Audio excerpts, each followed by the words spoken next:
licenciado Ortiz Abalbar. ¿Usa ese? ¿Usa este micrófono o quiere usar uno?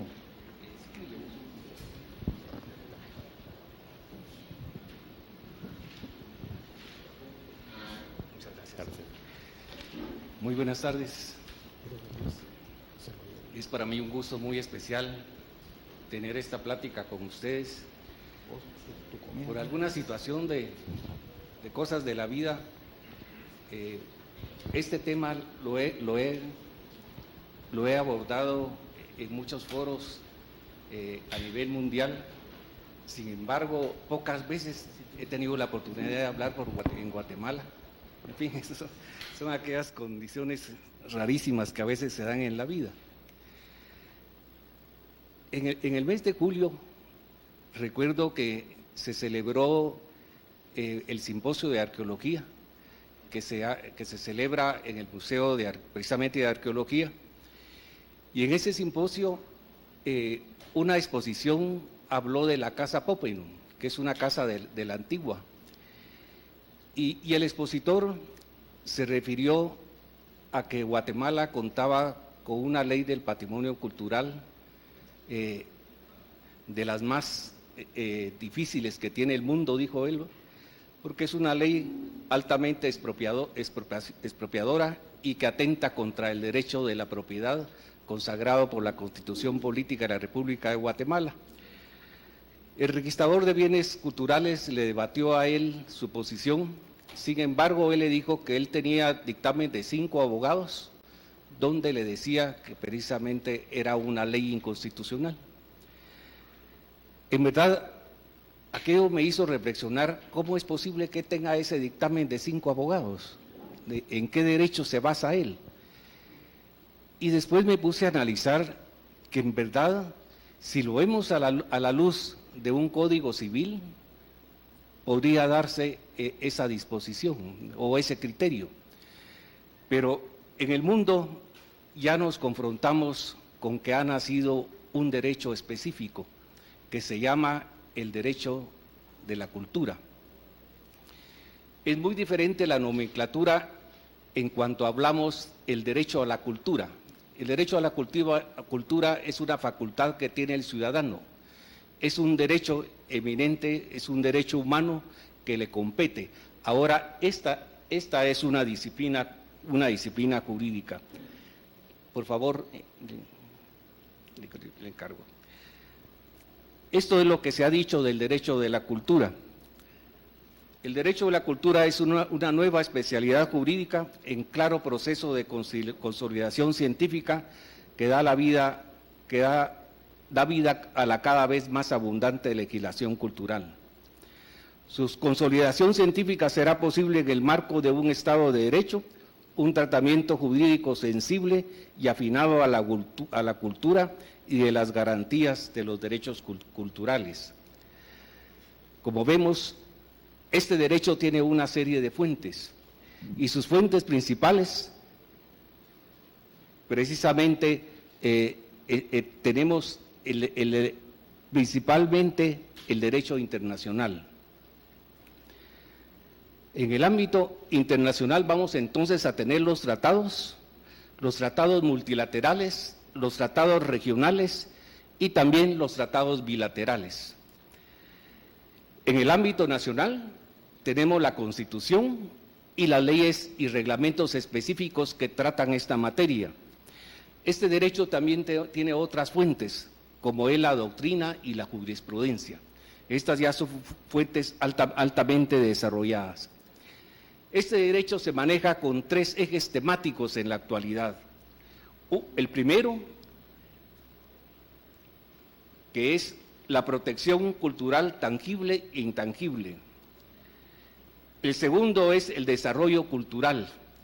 Y el tercero, el derecho de autor y derechos conexos. En el día de hoy nos vamos a referir prácticamente solo al primero de los temas. Los derechos de autor y de los derechos conexos han tenido un ámbito muy particular y ya muy desarrollado en la actualidad a través precisamente de la OMPI, y todos los países ya manejan una ley específica de derechos de autor. Nuestro derecho tiene mucha relación precisamente con otros derechos, como estamos viendo precisamente el derecho internacional, el derecho constitucional, el derecho penal, el derecho administrativo, el derecho indígena, el derecho de integración, el derecho comunitario y principalmente con el derecho comparado. Todos estos derechos que precisamente se integran, lo que ha sucedido con el derecho de la cultura es que ha tenido un ámbito de desarrollo muy particular. Es precisamente a través de las convenciones de UNESCO que se empiezan a dar los lineamientos para el nacimiento de este derecho, y que más tarde van a imprimir el derecho constitucional de los países del mundo en su mayor parte. Y precisamente eso va a dar lugar también a que desarrollen sus propias leyes internas de protección del patrimonio cultural. El derecho de la cultura se relaciona con otras disciplinas, como la antropología, la sociología del conocimiento, la arqueología, la teoría de la comunicación, la ciencia política, la arquitectura, el arte, la música, entre otros. Es muy importante analizar que la definición de cultura la vamos a encontrar muchas veces en textos de las convenciones, pero tenemos que tener mucho cuidado, porque el concepto cultura no es un concepto jurídico. Podrá ser antropológico, podrá pertenecer a las disciplinas sociales, a la sociología, pero no se le puede encasillar en una norma jurídica. ¿Por qué? Porque es un concepto sumamente dinámico y cambiante, que está válido para el hombre de hoy, pero puede hacer que no sea válido para el hombre de mañana, o que no lo fue válido para el hombre de ayer. Por eso, a mí me gusta, en relación a la cultura, me gusta mucho un concepto antropológico. Cultura es todo lo que el ser humano hizo ayer, hace hoy y va a hacer mañana. En conclusión, ya para ir afinando nuestro derecho de la cultura, podemos decir, recordemos el derecho romano. Cuando en el derecho romano se da el ius civili, y después, precisamente por los movimientos migratorios, se da el ius peregrinus, el comercio llegó a tener una actividad muy fuerte, tanto para Roma como en los países, como en las poblaciones conquistadas. Es ahí donde nace el derecho de comercio, el derecho mercantil. Se necesita entonces de un derecho más ágil, que no sea formalista como el derecho civil, y que esté basado en la buena fe. Y precisamente toda aquella situación humana del actuar del ser humano genera en ese nuevo derecho. Y eso nos ha pasado con el derecho de la cultura.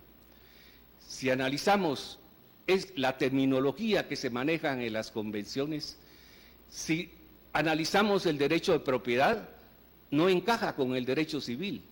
Yo estoy ejerciendo un derecho de propiedad que a través del tiempo se me están poniendo condiciones especiales de preservación.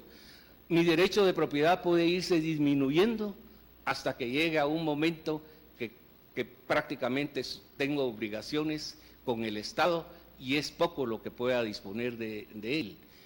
Como vemos, en base al derecho civil, obviamente suena inconstitucional entonces ese concepto de derecho de propiedad. Así también veámoslo en respecto a los bienes. Es diferente el concepto de bien que maneja nuestro derecho civil al que ya maneja el derecho de la cultura. Y por eso decimos entonces que el derecho de la cultura tiene una nomenclatura propia, tiene un objeto propio y obviamente tiene relaciones con otros derechos y disciplinas que tienden a una propia codificación. Ya hay todo un conjunto de normas que nos van ya integrando este derecho, que cada vez es más rico en el concierto de las naciones.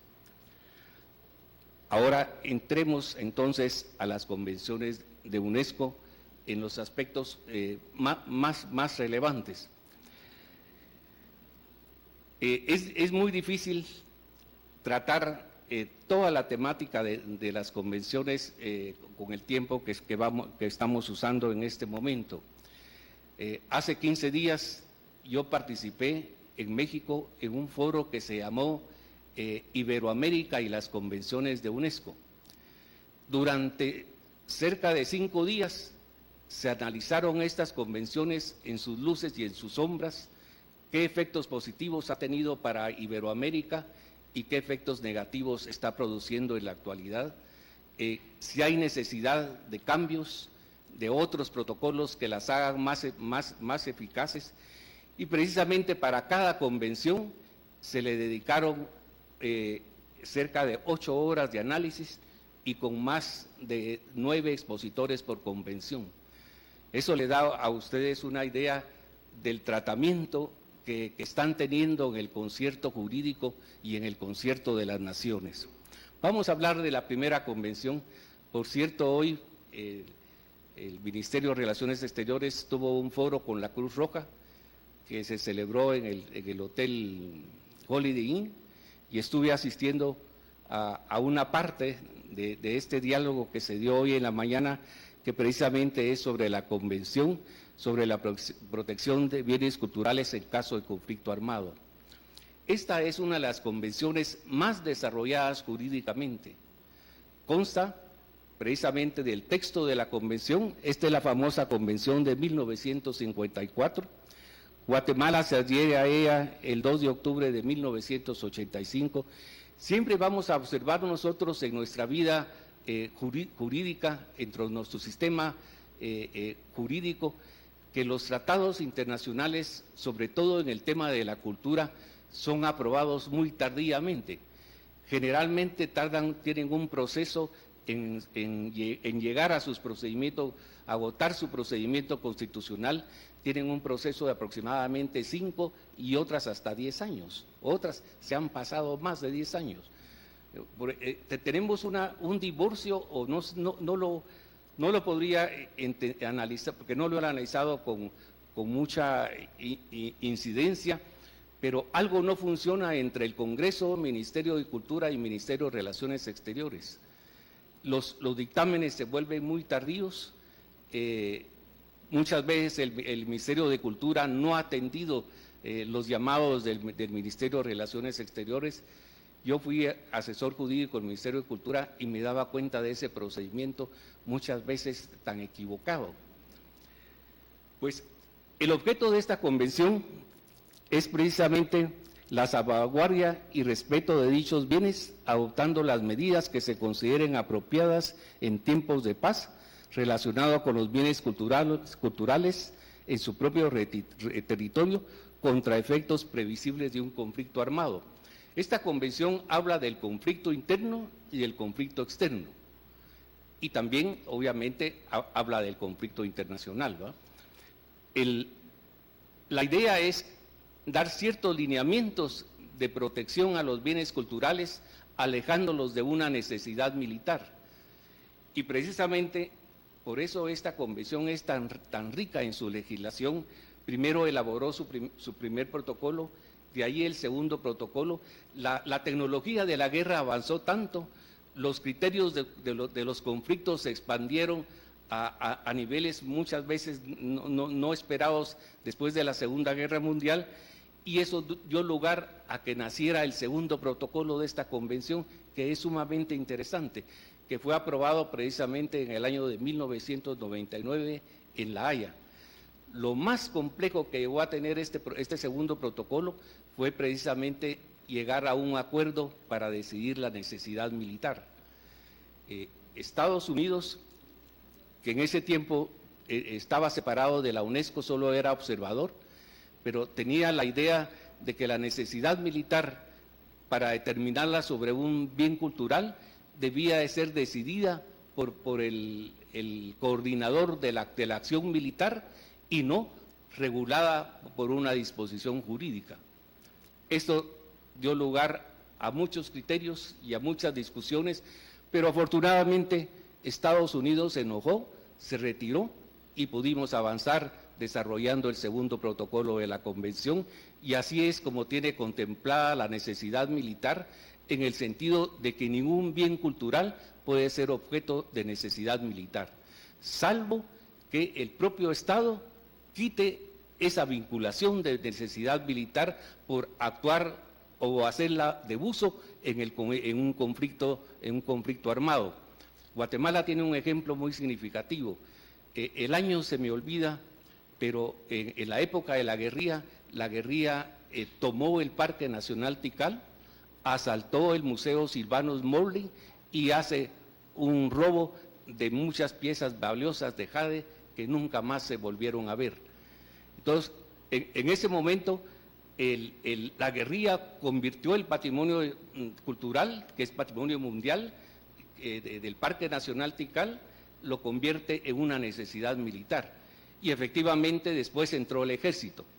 Cuando ya entra el ejército, yo era asesor jurídico del Ministerio de Cultura, y entonces invoco esta convención para pedirle al ejército que abandone inmediatamente todo el territorio del Parque Nacional Tikal, porque se convertía en una necesidad militar. Y a partir de ese momento, si no salía el ejército, la UNESCO retiraba la protección en base a esta convención.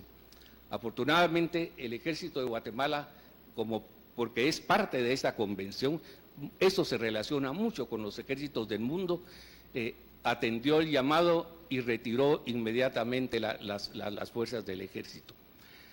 Como vemos, entonces, los estados deben tener mucho cuidado y además en tener clasificado qué bienes va a proteger en caso de un conflicto armado. Cuando hice el dictamen para que Guatemala aprobara esta convención, al final puse unas palabras. No se puede proteger en tiempos de guerra lo que no somos capaces de proteger en tiempos de paz. Y efectivamente es una convención que solo se puede implementar en tiempos de paz, porque tiene que tener toda una logística de cómo se va a actuar, cómo se van a proteger los bienes, qué fuerzas de policía lo pueden resguardar, y además en caso que los bienes necesiten ser transportados a otro lugar, qué procedimientos se va a usar y también qué ámbitos de protección se van a dar. Vamos a ir un poquito rápido hoy.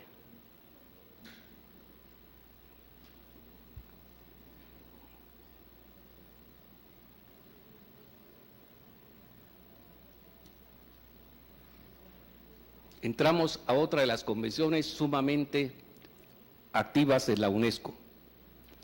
Entramos a la Convención sobre las medidas que deben adoptarse para prohibir e impedir la importación, la exportación y la transferencia de la propiedad ilícita de bienes culturales. Esta es la convención que fue hecha también en París, 14 de noviembre de 1970, o sea que hoy precisamente esta convención está de aniversario. Así que es un gusto recordarlo. Guatemala la ratifica hasta el 14 de enero de 1985. Fíjense la diferencia de años. Tuvieron que pasar 15 años. Y sobre todo cuando Guatemala es uno de los países más depredados culturalmente del mundo. Nos roban, nos saquean, la investigación clandestina, la excavación clandestina sobre nuestros monumentos y sitios arqueológicos es parte de nuestra vida diaria. El objeto de esta convención dice que reconocen que la importación, la exportación y la transferencia de propiedad ilícita de bienes culturales constituye una de las causas principales del empobrecimiento cultural de los países de origen de dichos bienes, y que una colaboración internacional constituye uno de los medios más eficaces para proteger sus bienes culturales, respectivo de todos los peligros que entraña la Convención. Esta Convención tiene la fortuna de que muchos países del mundo la han suscrito. Hay una temática. Guatemala digamos, en los sistemas de ventas de bienes culturales por las subastas internacionales. Antiguamente se le consideraba como un país exportador cuando nace esta convención, pero Guatemala no es un país exportador de bienes culturales. Guatemala, precisamente en su constitución, dice que los bienes arqueológicos pertenecen al Estado y que ahí vamos a ver en la ley del patrimonio cultural, solo tiene 2 requisitos para que puedan salir del país. De tal manera que lo que se encuentra en el extranjero de los bienes culturales arqueológicos de Guatemala, pues obviamente se debe a una exportación ilícita, obviamente se debe a un robo o a un saqueo de algún sitio arqueológico en una forma clandestina. Esa es nuestra realidad. Entonces, Guatemala en sus reclamaciones usa que es un país de origen. Y precisamente, y los países que compran nuestros bienes culturales son países de destino. Y esta es la lucha en lo que se hace en la aplicación de esta convención. ¿Qué responsabilidad deben tener los países de destino? ¿Y qué responsabilidad debemos tener nosotros los países de origen? En el ámbito de esta convención, se establece que los países tienen que elaborar un inventario. Ahora bien, imagínense, entonces, ya en los tribunales, en el momento que Guatemala reclama sus bienes culturales, la defensa de los países de destino y de los digamos, comerciantes, los marchantes, es que nos dicen, mire, señores de Guatemala, ustedes no tienen ese bien inventariado, tienen un registro de bienes culturales, pero no lo inventariaron. Entonces, sencillamente, ustedes no pueden alegar ninguna propiedad. Y en eso estamos en discusión en esta convención precisamente en este momento. Hace aproximadamente 5 años se dio el análisis y el grito en la UNESCO de que esta convención estaba siendo usada jurídicamente sencillamente para que los países de origen perdiéramos nuestros bienes culturales bajo una impunidad jurídica. Y efectivamente, el inventario de un bien cultural que habla esta convención, a mi criterio, el legislador, cuando se actúa en esta convención a nivel multilateral, era precisamente hacer una descripción de los bienes culturales, pero no se puede hacer una descripción exhaustiva. Todo lo que es saqueado ilícitamente de Guatemala, la excavación ilícita, Guatemala nunca ha conocido esos bienes. Los llegamos a conocer cuando están en el extranjero y por análisis y dictámenes de arqueólogos sabemos que somos los originarios de esos bienes. Así que a esta convención quedan muchos años todavía de trabajo. Tienen mecanismos muy interesantes y fíjese que tiene este comité intergubernamental para fomentar el retorno de bienes culturales a sus países de origen o su restitución en caso de apropiación ilícita. Guatemala ha sido muy activa en este comité. Tenemos más de 20 años de pertenecer en varias ocasiones a la integración de este comité y precisamente tenemos una distinción muy especial. Este comité se reúne cada 2 años, unas veces cada año, pero es un comité que funciona como un amigable componedor. Expone sus buenos oficios en las reclamaciones que se le presentan a este comité y pretende que los países eviten los gastos judiciales, sino se llegue a un arreglo transaccional con el país que se le está reclamando. Y precisamente en la conferencia general de la UNESCO, que fue la de 2011, en estos días se está terminando la 37ª conferencia general, se aprobó el reglamento de mediación y conciliación de este comité. O sea que la estructura legal está hecha, pero pasa una situación. Los países de América Latina no usamos la instancia de este comité. Yo lo hablaba con el Ministerio de Cultura, pero algo pasa, como que le tienen miedo a la implementación de estos expedientes.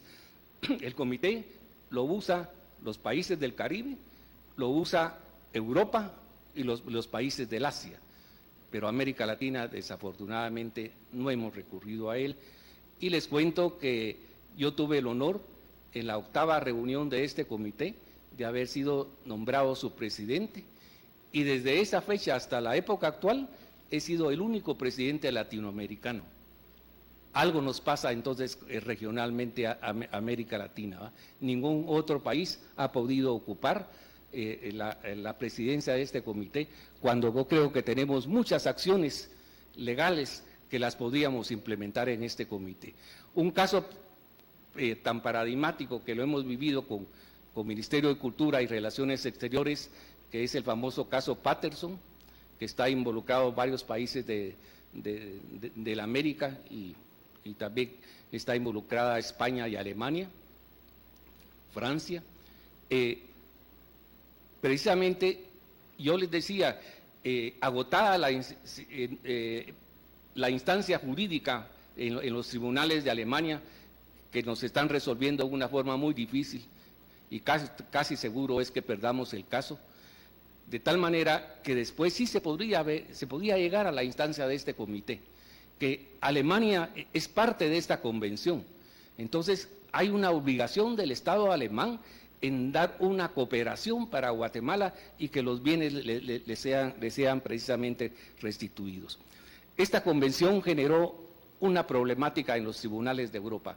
Tiene un artículo 7 que dice que en caso que se reclama a un Estado un bien cultural, el poseedor de buena fe tiene derecho a que se le dé una indemnización por ese bien cultural.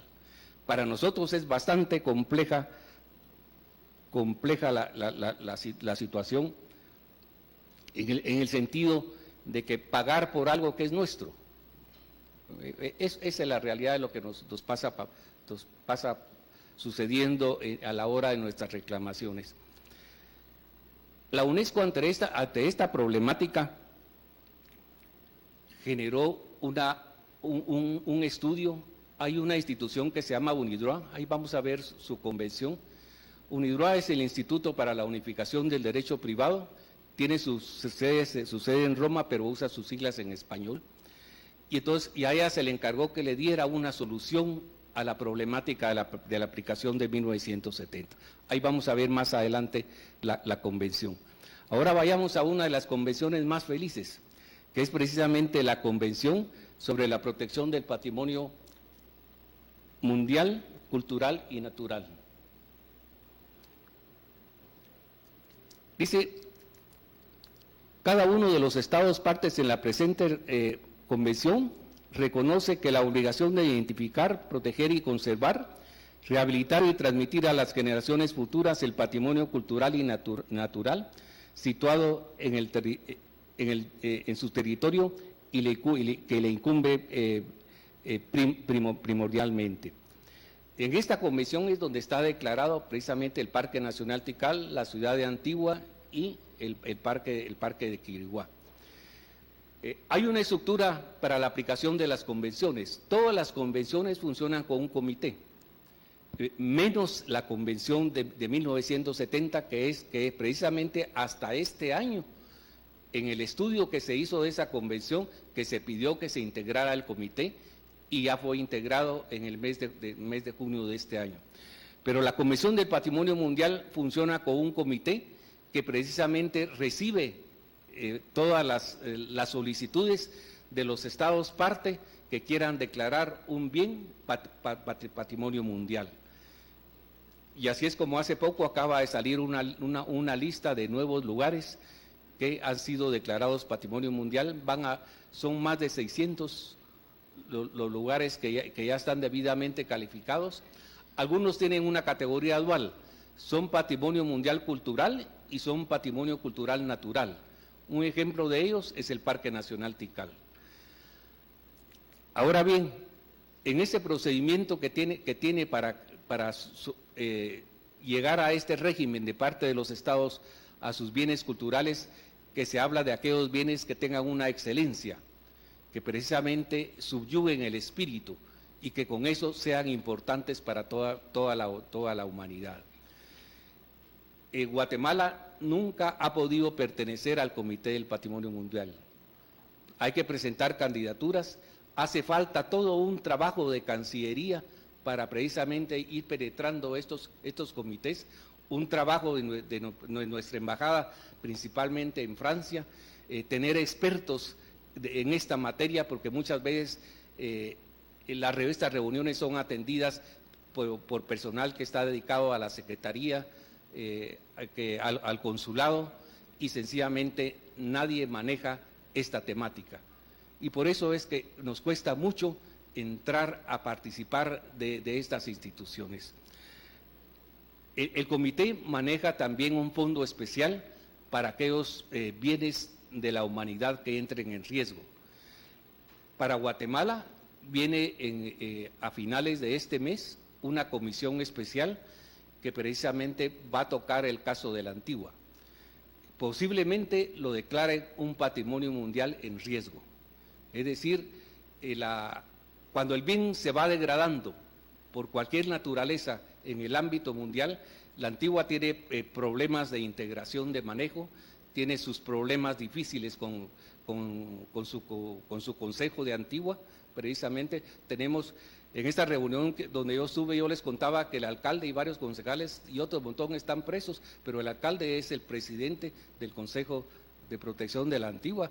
Me dijeron, válgame Dios, ¿verdad? ¿Cómo se va a conservar una ciudad así? ¿Cómo van a haber disposiciones territoriales?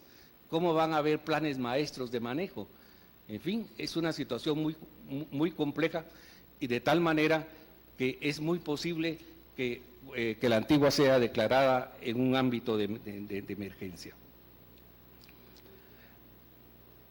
Hay otras convenciones que ya solo se las voy a mencionar para ir buscando. Por ejemplo, la Convención para la Salvaguardia del Patrimonio Cultural Inmaterial. Esta convención es muy importante para nosotros. Nosotros manejamos un patrimonio tangible e intangible. Nuestro patrimonio intangible es sumamente rico y valioso, de tal manera que esta convención da su definición y dice que entiende como tales los usos, representaciones, expresiones, conocimientos y técnica, junto con los instrumentos, objetos, artefactos y espacios culturales que son inherentes y que las comunidades y los grupos, y en algunos casos los individuos, reconozcan como parte integrante de su patrimonio cultural. Se transmite de generación en generación y es recreado constantemente por las comunidades.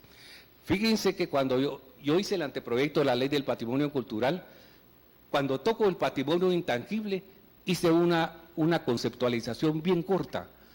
¿Por qué? Porque ya Guatemala, ya en la UNESCO se discutía esta convención, y Guatemala iba a ser parte de la convención. Y para no entrar en contradicción con una ley interna hacia la convención que ya nos venía, entonces en la Ley del Patrimonio Cultural es sumamente breve su redacción. Pero recuérdense que nos pasa algo muy interesante con el derecho internacional. La norma internacional entra a nuestro sistema jurídico cuando se agoten sus procedimientos constitucionales, precisamente. Ahora bien, al completar sus procedimientos constitucionales, el tratado entra al derecho interno guatemalteco, de tal manera que un juez nacional puede invocar y aplicar esa norma.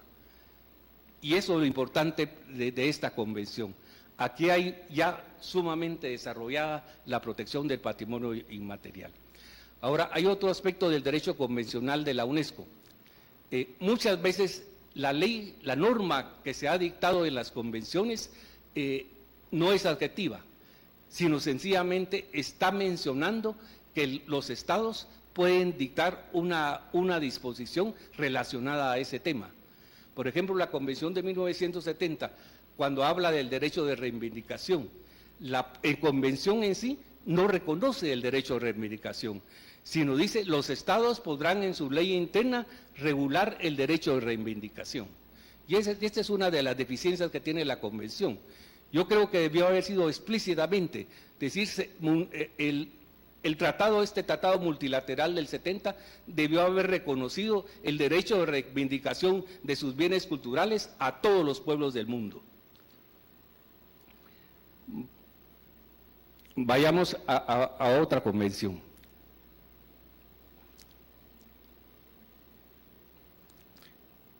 Tenemos la Convención sobre la Protección y Promoción y diversidad de las expresiones culturales.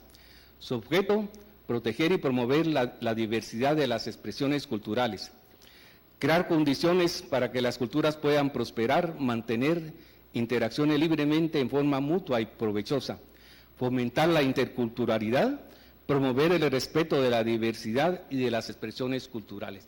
Una convención muy significativa para nosotros. Esta convención, precisamente cuando fue aprobada, generó dentro de la propia asamblea de la UNESCO la oposición de los Estados Unidos, y precisamente hubo necesidad de llegar a votación. Pocas veces se llega a una votación general entre los estados, y aún entre los organismos de la UNESCO, entre los comités específicos, siempre se busca llegar a un consenso. Cuando no hay salida, pues no hay más remedio que llegar a una votación. Y esta convención dio lugar a eso. Es de las pocas que ha sido aprobadas en una votación general, y la votación fue el voto en contra de Estados Unidos, Israel y Granada. Así es como se aprobó esta convención. Esta convención es interesante porque tiene principios rectores. Es de las pocas convenciones que genera esa clase de principios. Y precisamente en base a esa experiencia, en la UNESCO, en el grupo GRULAC, la delegación de Guatemala propuso que se trabajara en principios rectores para poder aplicar la Convención de 1970 y para que se nos alivie el expolio de que estamos sufriendo los países de la América. Y en la actualidad ya hay un texto elaborado de los principios para esa convención, pero precisamente están tomados de la experiencia que da esta convención. Los vamos a pasar porque quiero llegar ya para terminar a la convención de UNIDROIT. Miren, hay otra convención que es esta, la Convención sobre la Protección Cultural Subacuático. Esta es de la UNESCO del 2 de noviembre del 2001 y Guatemala no es parte de esta convención, todavía no ha agotado su procedimiento constitucional.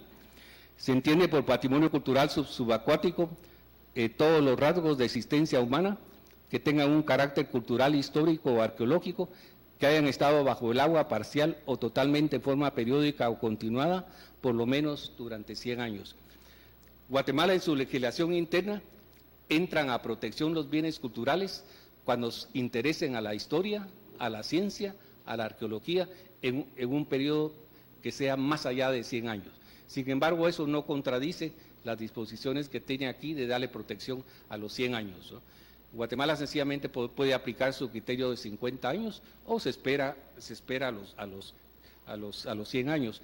Esta convención ha generado una problemática para muchos países de mundo, sobre todo aquellos estados que somos partes de la Convención del Mar.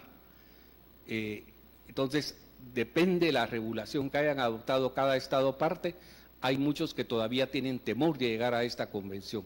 Uno de ellos es México.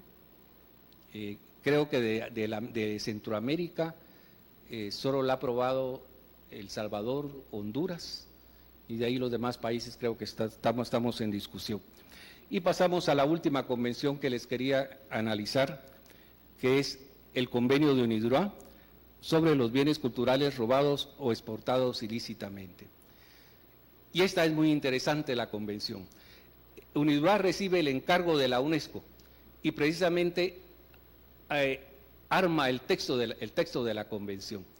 Es una convención que tuvo, si mal no recuerdo, más de 4 reuniones intergubernamentales hasta que llegó a su conferencia diplomática. Muchos países la suscribieron, pero no la han aprobado a través de sus procedimientos constitucionales. Uno de ellos, por ejemplo, que fue un gran trabajador para esta convención, fue precisamente México.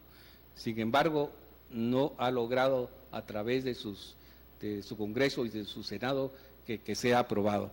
Y el objeto de esta convención dice que se aplicará a demandas de carácter internacional, de restitución de bienes culturales, la devolución de bienes culturales desplazados de un territorio contratante en infracción a su derecho que regula la exportación de bienes culturales con miras a la protección del patrimonio cultural. El poseedor de un bien cultural robado deberá restituirlo. Mire, esos son dos aspectos jurídicos sumamente interesantes. El primero es que acepta la legislación interna del Estado que está reclamando, cosa que en base a la Convención de 1970 no se ha admitido. Se nos está aplicando el derecho del Estado de destino, a quien le estamos reclamando la propiedad del bien, y entonces no nos reconoce la propiedad. La Convención de UNIDROIT dice, en la forma que usted ha regulado la protección de su patrimonio cultural, es válida ante mi juez, o sea, lo que se llama al juez que está conociendo precisamente el caso, ¿no? Es un avance muy positivo dentro de esta temática. Y la segunda, que analiza la buena fe. ¿Cómo se va a demostrar la buena fe? Entonces dice, el poseedor de un bien cultural se le demuestra que es robado, debe restituirlo, no hay discusión.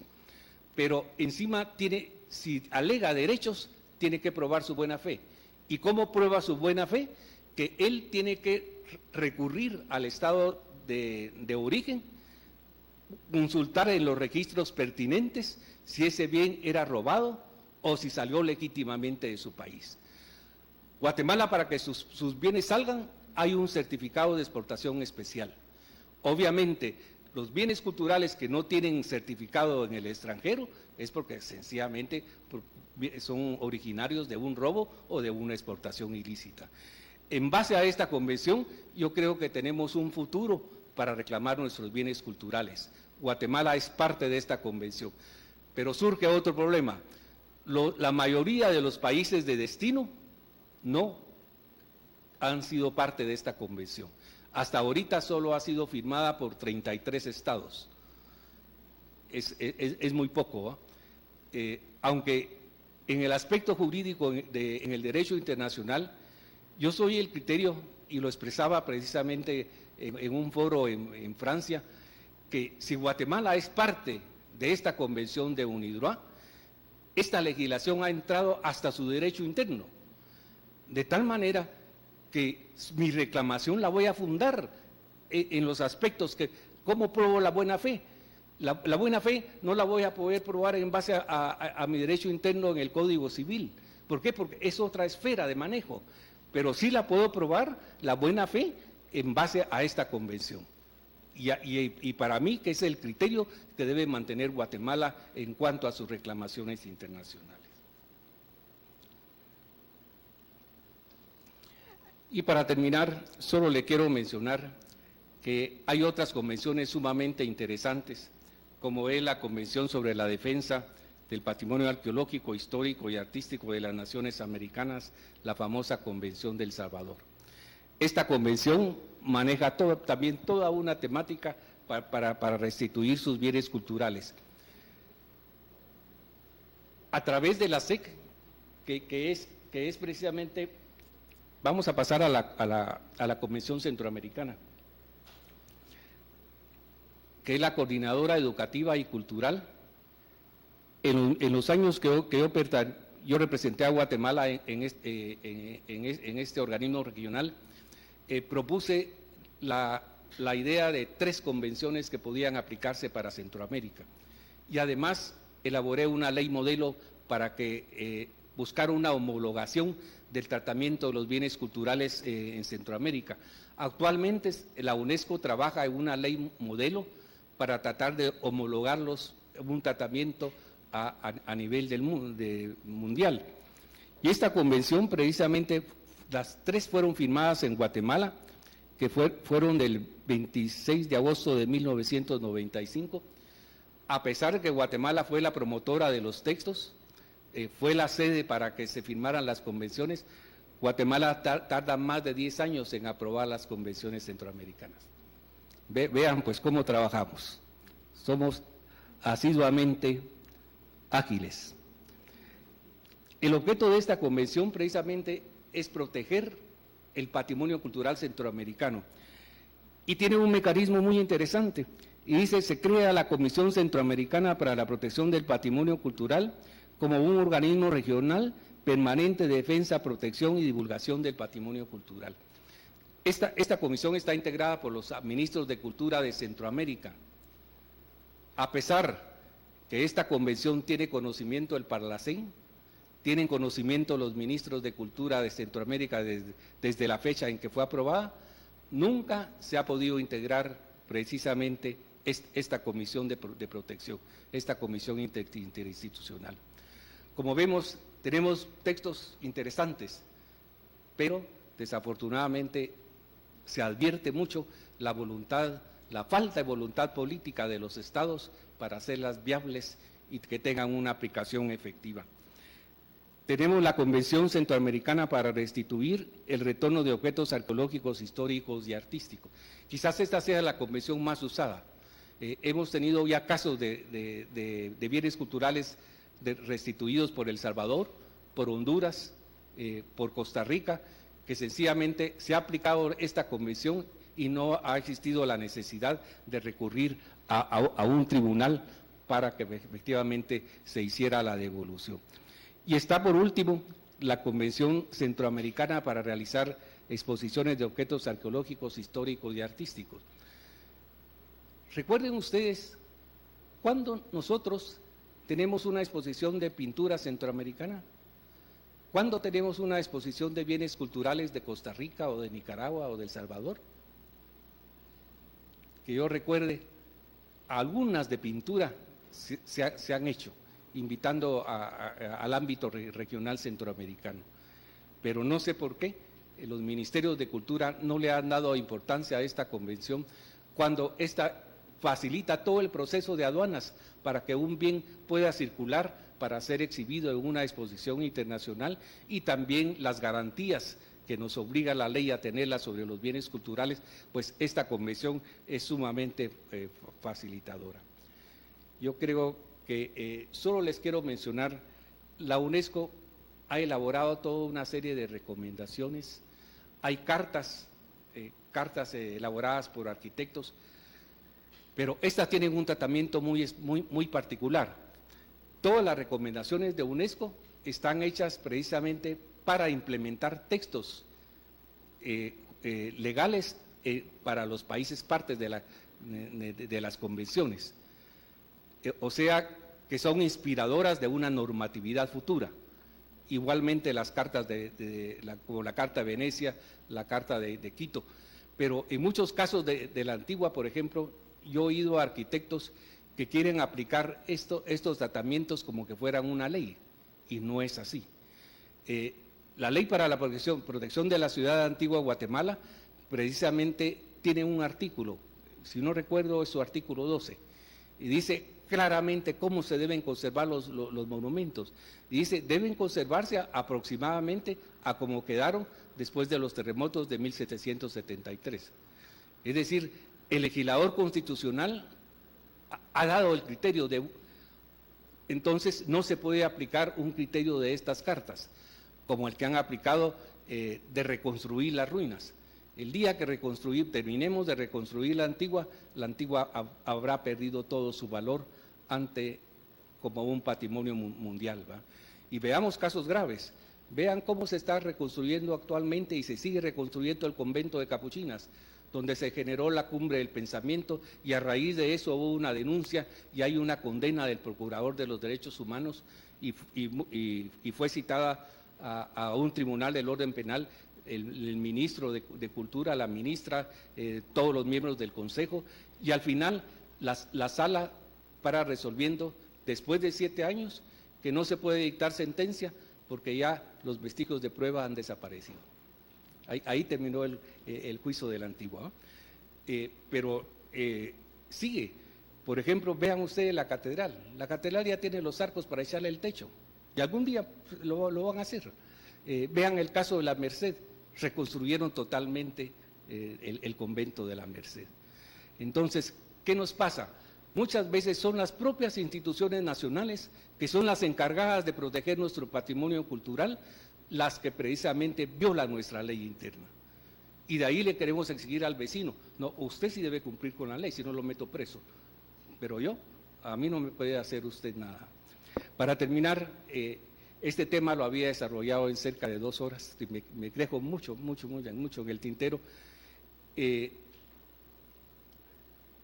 En alguna ocasión, les recuerdo cuando, ustedes recuerdan en los periódicos quizás, que Guatemala firmó un contrato de concesión petrolera sobre un famoso sitio arqueológico que es muy importante, que en este momento se me escapa, es el Ceibal.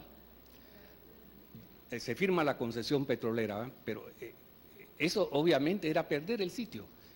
Ya la excavación, el momento de tierras, la gente que entra por una excavación petrolera, pues es sencillamente grosero, ¿no?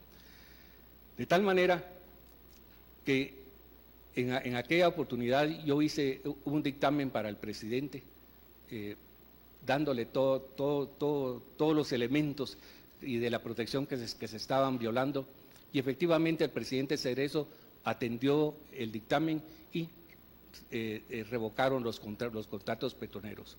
En aquella oportunidad, en ese dictamen, dije estas palabras: frágil es la democracia cuando los pueblos no cuidan y protegen su patrimonio cultural. Muchas gracias.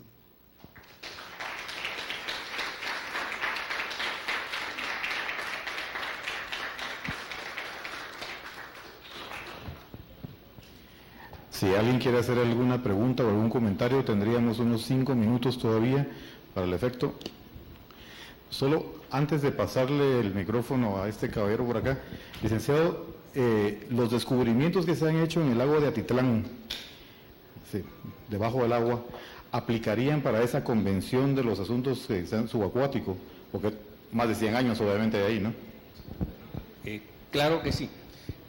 Fíjense que la ley del patrimonio cultural, que ya no me dio tiempo a llegar allá, pero el patrimonio cultural lo clasifica en tangible, intangible. El tangible es mueble e inmueble. El intangible está con la división de la regulación que tiene de la UNESCO, y precisamente ese patrimonio inmaterial está contemplado dentro de ello también el patrimonio subacuático. La ley no desarrolla la protección del patrimonio subacuático. ¿Por qué? Porque ha venido esta convención, pero sí lo protege. Es decir, para hacer una investigación submarina, la del lago de Atitlán, que hay una ciudad sumergida, que precisamente ya se han hecho varios documentales, para hacer eso se necesita permiso de antropología e historia. Se tiene que presentar un plan de investigación. Cuando Guatemala ya sea parte de la convención, obviamente va a tener un ámbito de mayor protección y mayor desarrollo, ya la investigación subacuática.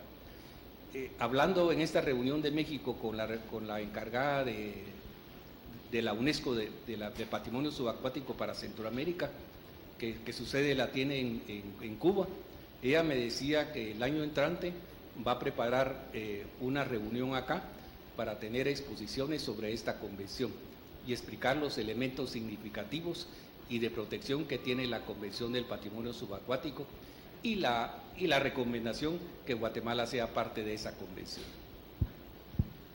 Gracias, licenciado. Licenciado, buenas tardes. Yo tengo 2 consultas. Una relativa al papel o al rol del Comité Internacional del Escudo Azul. Más o menos, o sea, yo tengo conocimiento de que pues trabaja en protección ¿verdad?, del patrimonio cultural, pero las implicaciones que tendría también de que Guatemala pudiera formar parte de este comité, ¿verdad?, el que se pudiera generar ya aquí internamente en Guatemala, y las razones, aparte de las que usted mencionó, de por qué Guatemala no ha sido miembro o no ha formado parte o no ha presentado una candidatura para formar parte del patrimonio mundial cultural. Sí, voy a lo primero al Comité Azul. Efectivamente, dentro del ámbito de estas convenciones han surgido muchos mecanismos de la población civil. Por ejemplo, yo pertenezco a ICOMOS. que precisamente, y como es un comité no gubernamental para protección de los sitios arqueológicos. Estamos ligados a UNESCO, es decir, en las reuniones de UNESCO somos miembros observadores. Este comité tiene también la misma estructura, es decir, es una colaboración de la población civil hacia la protección del patrimonio cultural a nivel mundial, ¿verdad? O sea, con el concierto de todos los países, y por eso van buscando formarse comités en todos los países del mundo. Esa es la razón principal, y yo creo que entran como ONGs, ¿va? Como asociaciones no gubernamentales. Digamos, la ley del patrimonio cultural tiene 3 actores. El primero, el Estado, a través del Ministerio de Cultura. El segundo es la población civil, a través de las ONGs. Y el tercero son las municipalidades. A pesar de estar legislada en esa forma, vemos cómo muchas veces la municipalidad es la que más destruye el patrimonio cultural.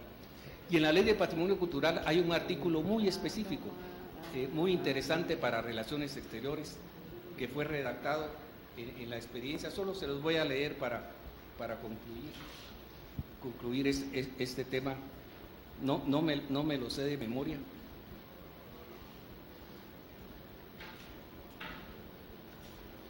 Mire, es el artículo 66 y dice: las representaciones diplomáticas o consulares guatemaltecas están obligadas a comunicar al Ministerio de Cultura y Deportes sobre el paradero de los bienes del patrimonio cultural guatemalteco en el extranjero. O sea que las embajadas o los consulados son un gran auxiliar para la protección de nuestro patrimonio cultural. Y efectivamente, en los primeros años que fui asesor del Ministerio de Cultura, teníamos cambió la ley del Ministerio Público. Entonces, pero antes yo tenía la representación del Ministerio Público para actuar en todos los juicios a nivel mundial sobre las reclamaciones de Guatemala. Y efectivamente todas las acciones que pude manejar en Estados Unidos de reclamación de los bienes culturales, en todas conté con la colaboración del consulado o de la embajada del estado donde iba a hacer la reclamación. Y hay otro aspecto que lo dejo como recomendación respecto a la Convención de UNIDROIT. La Convención de UNIDROIT es una convención que no se puede ser parte de ella, ya sea por adhesión o ratificación, haciendo precisamente reservas. Las únicas reservas digamos, los únicos parámetros que admiten es que el país haga el desarrollo en su ley interna de la protección del bien cultural. Pero además dice, hay 3 vías para que presente sus reclamaciones a nivel mundial. Una, dice, a través de los organismos correspondientes, los organismos legales, ¿verdad? Los tribunales. La segunda, a través de su Ministerio de Relaciones Exteriores. La tercera, a través de su dependencia específica en su país de origen. Yo recomendé que Guatemala aceptara las 3 vías para reclamación. Por alguna razón, viene el Ministerio de Cultura y aceptó solo que ellos son los únicos representantes para hacer las reclamaciones internacionales. Un Ministerio de Cultura discúlpenme, mejor no digo nada, ¿cómo es posible que sea ajeno a contar con un Ministerio de Relaciones Exteriores? Es imposible, ¿verdad? El Ministerio de Relaciones Exteriores es vital para la implementación y precisamente las acciones de restitución de nuestros bienes culturales. ¿Alguna otra pregunta?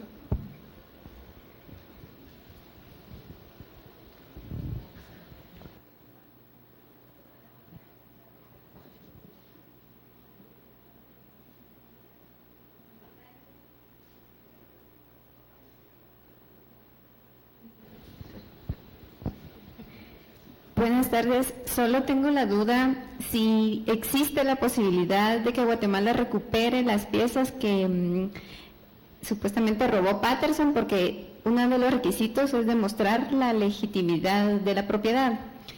Y de no ser así, ¿qué pasará con esas piezas? Porque si no le pertenecen a él, ¿a dónde pasan al no recuperarlas los países a quienes les pertenece? Voy a hablar solo de supuestos hoy, porque la problemática con Alemania, y para que veamos cómo se maneja muchas veces el derecho internacional en forma tan particularmente suspicaz, ¿no? Viene Alemania es parte de la Convención de 1970, pero ¿qué hace Alemania? Dicta una ley interna para decir cómo va a aplicar la Convención de 1970.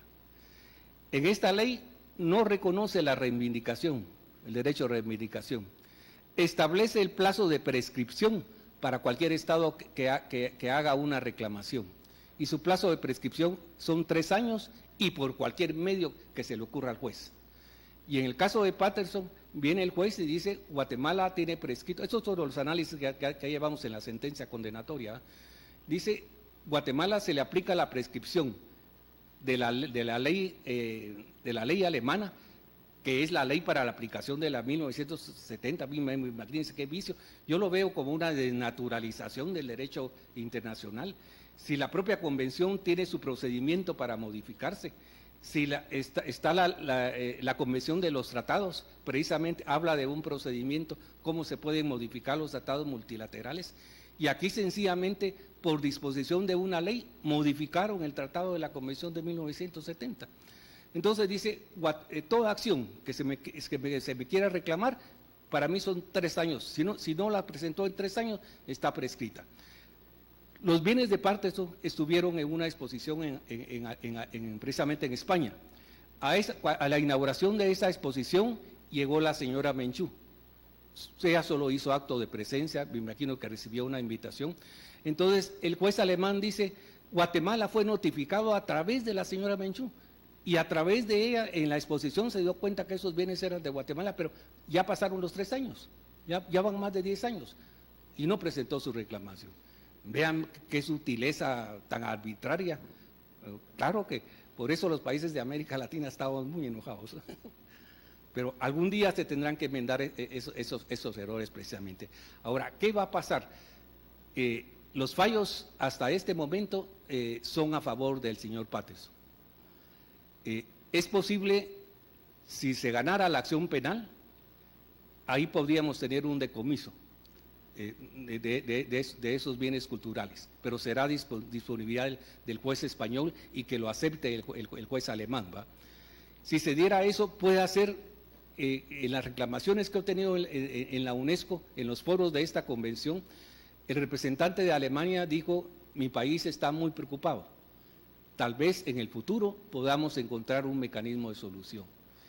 Y puede hacer que si esos bienes se quedan en Alemania, ya como una voluntad política, Alemania diga, mire, se los entrego a los países de origen, como ha sucedido en otros casos, ¿va? Puede hacer, ¿va? Así que es incierto todavía el destino de lo que nos pueda quedar, ¿va?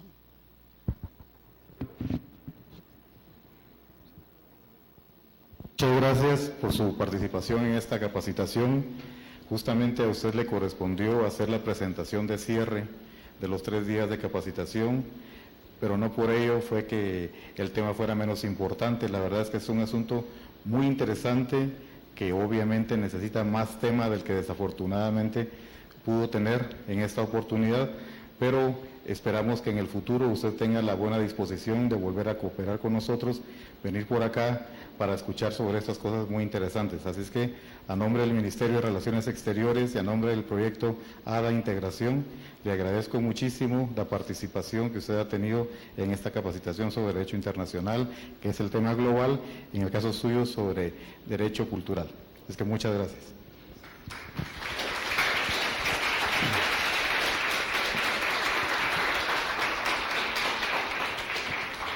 Quisiera invitar al licenciado Marco Antonio Barahona, director de FUNCEP, que me acompañe para hacerles entrega de los diplomas de participación en estos 3 días de capacitación.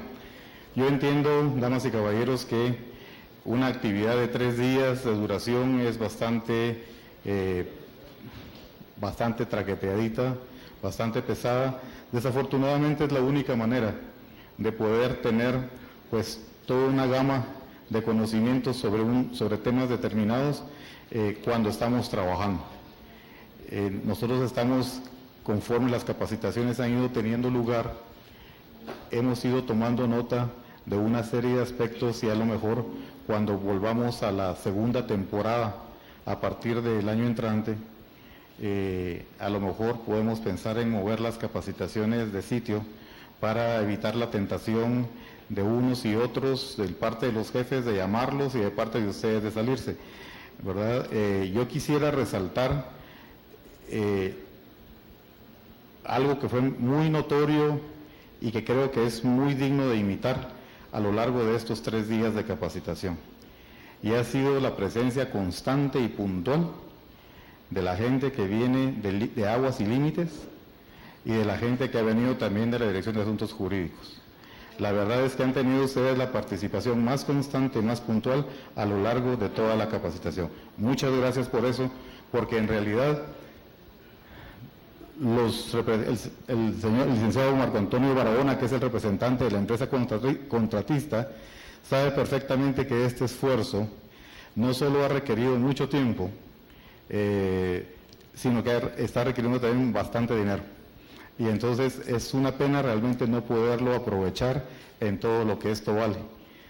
Sin la colaboración financiera de la Unión Europea, nosotros como Ministerio de Relaciones Exteriores definitivamente no tendríamos la oportunidad de estar montando estas capacitaciones. Entonces,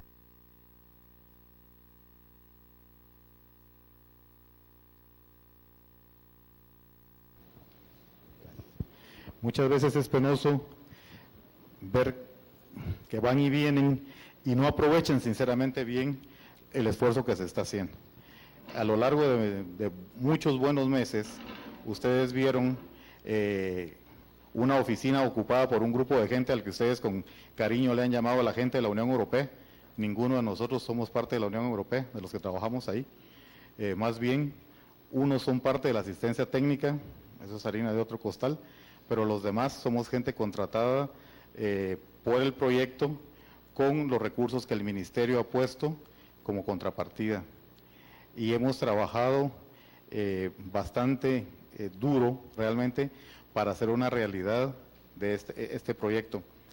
De hecho, ustedes comenzaron a ver los frutos de todo este esfuerzo a partir del mes de agosto con las clases de francés, luego en septiembre con las clases de inglés, pero el paquete de capacitaciones que se está montando para desde que comenzamos en octubre y finalizar a finales de junio del año 2015, son 21 en total, correspondientes a 2, 3, 7 temas específicos, y estas van se van a repetir de tal manera que la mayor parte de funcionarios del Ministerio puedan tener una participación física en estas capacitaciones.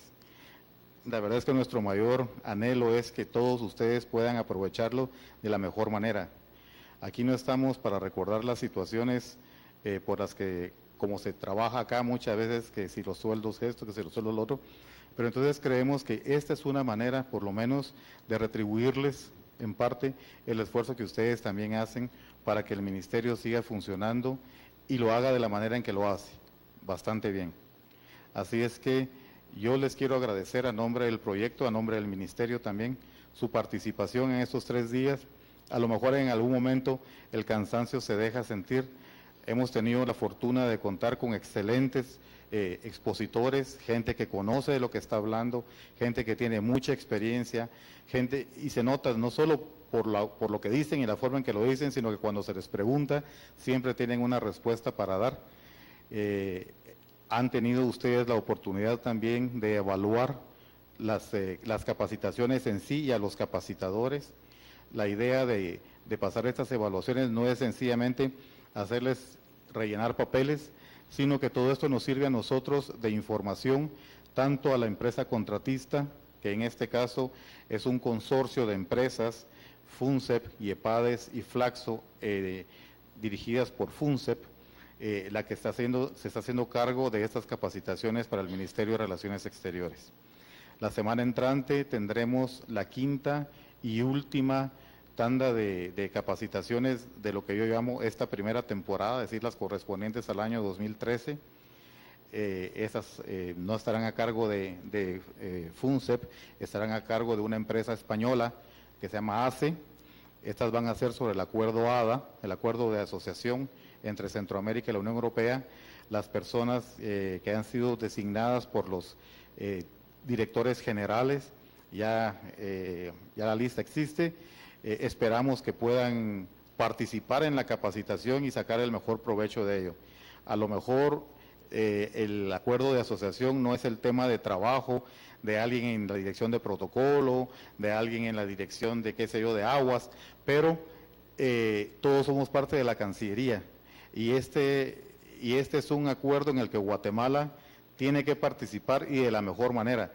Y por Guatemala, quien encabeza la participación es el Ministerio de Relaciones Exteriores, y todos nosotros como parte del Ministerio tenemos que conocer por lo menos las cosas básicas de aquel acuerdo para que la participación de la Cancillería, que como les decía es primordial en el acuerdo de asociación, sea de lo mejor.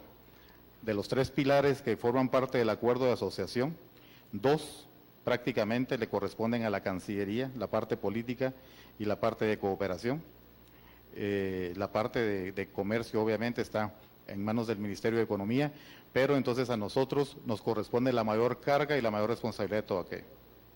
Así es que a eso obedece realmente que se estén montando este ciclo de capacitaciones, que como les decía, el objetivo principal es de que todos ustedes puedan refrescar conocimientos, adquirir conocimientos, actualizar conocimientos, y bueno, para que con nuestro esfuerzo diario el Ministerio sea una mejor institución y pueda cumplir con las responsabilidades que le han asignado.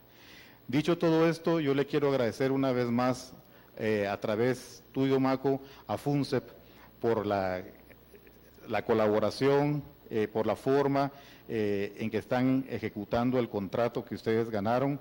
La verdad es que yo como gestor del contrato de ustedes y como funcionario de enlace entre el Ministerio de Relaciones Exteriores y el proyecto, me siento muy satisfecho sinceramente. Creo yo que he tenido la gran suerte y el Ministerio ha tenido la gran suerte de que los contratos sobre temas que se relacionan directamente con la Cancillería fueron ganados por empresas con las cuales podemos trabajar bastante bien. No siempre se cuenta con esa facilidad y en ustedes hemos encontrado la buena disponibilidad de que todo aquello que sea mejorable lo hemos ido mejorando y que las cosas se han ido trabajando, como se dijeran en inglés, de una manera muy easy going. Así es que gracias por eso, porque para nosotros desde el proyecto es de suma responsabilidad realmente el que todo esto llegue a un final feliz. Es mucha plata la que está en juego realmente, un compromiso muy grande con la Unión Europea. El Ministerio no es el único beneficiario del proyecto, somos 7 beneficiarios. El Ministerio de Relaciones Exteriores solo es uno entre los 7, pero lo que pasa es que tiene un doble papel en todo esto. No solo es beneficiario, sino que es el ente ejecutor. Y como ente ejecutor somos el responsable, la institución responsable ante la Unión Europea y ante los demás beneficiarios de todo lo que pase con este proyecto. Es decir, parte de los compromisos como ente ejecutor es que toditos los contratos que se sacaron a licitación, que abarcan los estudios y capacitaciones y lo que sea, para los otros 6 beneficiarios, todo ha sido firmado por el Ministerio de Relaciones Exteriores y nosotros somos los primeros y los últimos responsables de todo cuanto suceda con el proyecto. Por eso es que para nosotros eso es muy importante que llegue a puerto feliz, a puerto seguro, porque tenemos la responsabilidad. Es la primera vez en la historia de este ministerio que el ministerio se constituye en ejecutor de un proyecto de cooperación. Todo lo negociamos nosotros, pero lo negociamos para terceros, para que sean otros los que ejecuten los proyectos. Pero esta es la primera vez que la Cancillería está ejecutando un proyecto que ha negociado. Y es de mucha responsabilidad realmente. Aquí están en juego, entre unas y otras, un total de unos 85 millones de quetzales. O sea, cuando les digo que es mucha plata, es mucha plata. Entonces, por eso es que es importante tener una plena participación de ustedes, que estén conscientes del esfuerzo que se está haciendo, porque nosotros como ministerio jamás tendríamos esa montaña de dinero para montar todo esto.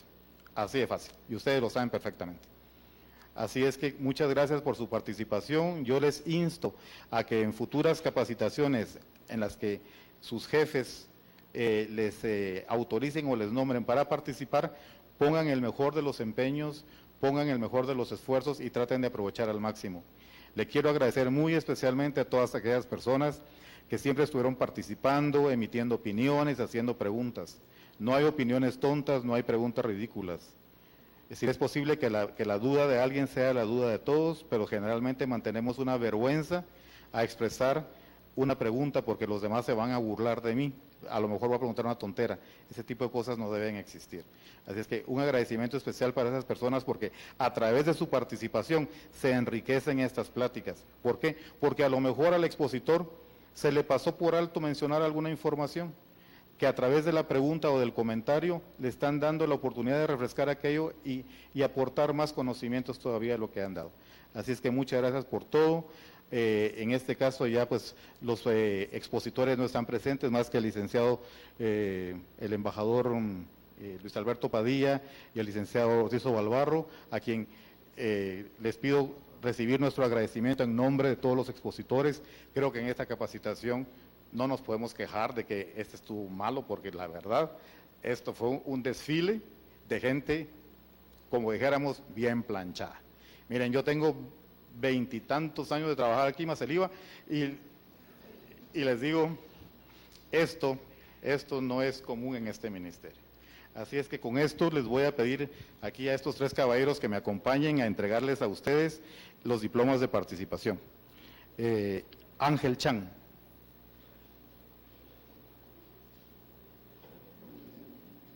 Ana María Cal. Gracias. Alejandro Herrera.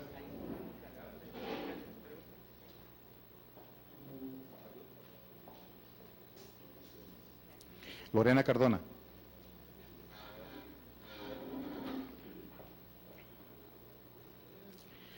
Mónica Escobar. Se nos fue con sus preguntas. Andrés Molina.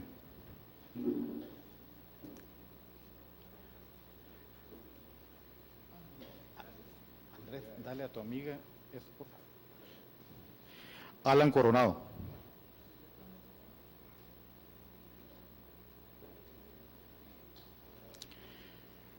Pedro Gordillo, creo que no está. Seguramente el Consejo de Seguridad está en reunión, entonces. Antonia Yupe. Si están rifándose el físico. Lindsay Hernández. Cecilia Cáceres.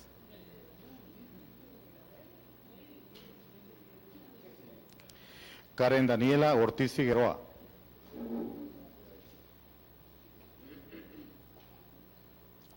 Lidia Eugenia Mérida.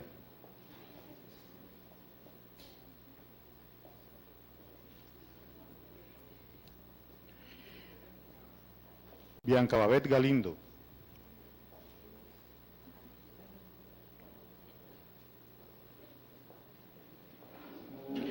Ingrid Yomara Morales. Walter Estrada.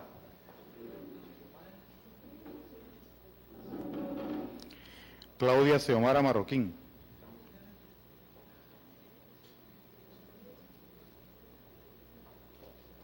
Víctor Hugo Martínez.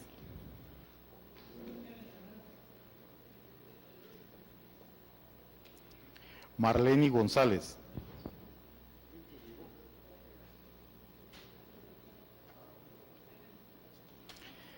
Dante Marinelli.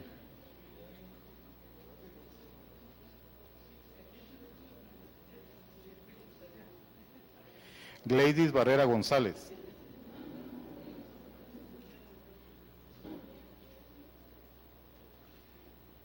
Jenny Alvarado.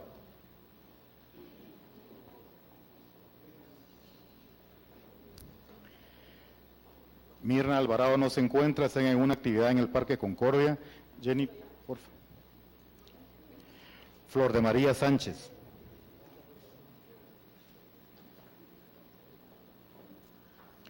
Lidia Marlene López Camey.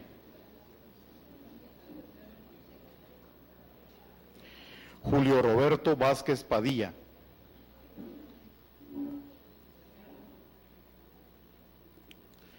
Luis Serna Ochoa.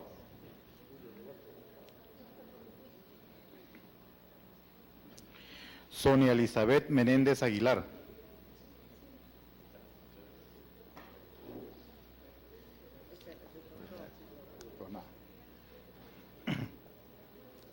Norberta Aguilar de Contreras.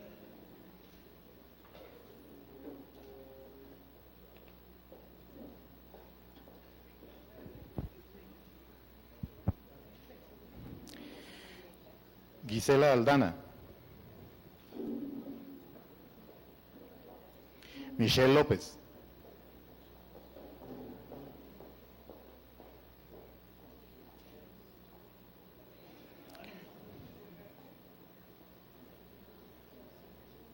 Mauricio Bernard.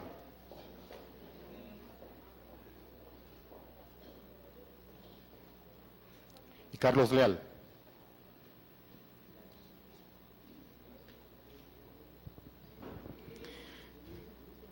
Ya por lo menos 2 o 3 de ustedes van haciendo colección de diplomas. Ya por ahí veo 2 que llevan 2 diplomas acumulados, a ver si al final de la temporada tienen 7. Y lo importante no va a ser cuántos diplomas acumulen en su pared, sino que realmente todo lo que nos están compartiendo acá los expositores lo acumulen en su haber. Así es que muchas gracias y como dicen en los programas de televisión, hasta la próxima.